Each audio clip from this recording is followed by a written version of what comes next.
یہ بستیاں ہیں جن کے کچھ حالات ہم آپ سے بیان کر رہے ہیں، اور بلا شبہ یقیناً ان کے رسول ان کے پاس واضح دلائل لے کر آئے تو وہ ایسے نہیں تھے کہ وہ اس پر ایمان لاتے جس کو انہوں نے اس سے پہلے جھٹلا دیا تھا۔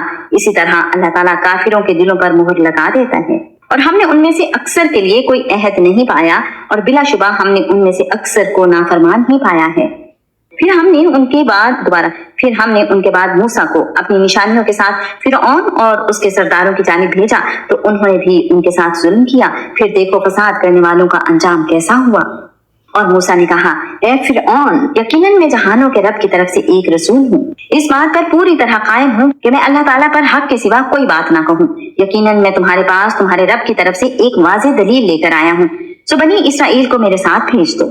فرعون نے کہا، اگر تم کوئی نشانی لے کر آئے ہو تو وہ لے آؤ، اگر تم سچوں میں سے ہو۔ تو موسیٰ نے اپنی لاٹھی پھینکی تو اچانک وہ ایک ظاہر اسلحہ تھی، اور اس نے اپنا ہاتھ نکالا تو اچانک وہ دیکھنے والوں کے لیے سفید چمکتا ہوا تھا۔ فرعون کی قوم میں سے سرداروں نے کہا، یقیناً یہ شخص ضرور بڑا ماہر جادوگر ہے، وہ چاہتا ہے کہ تمہیں تمہاری زمین سے نکال دے، تو تم کیا حکم دیتے ہو؟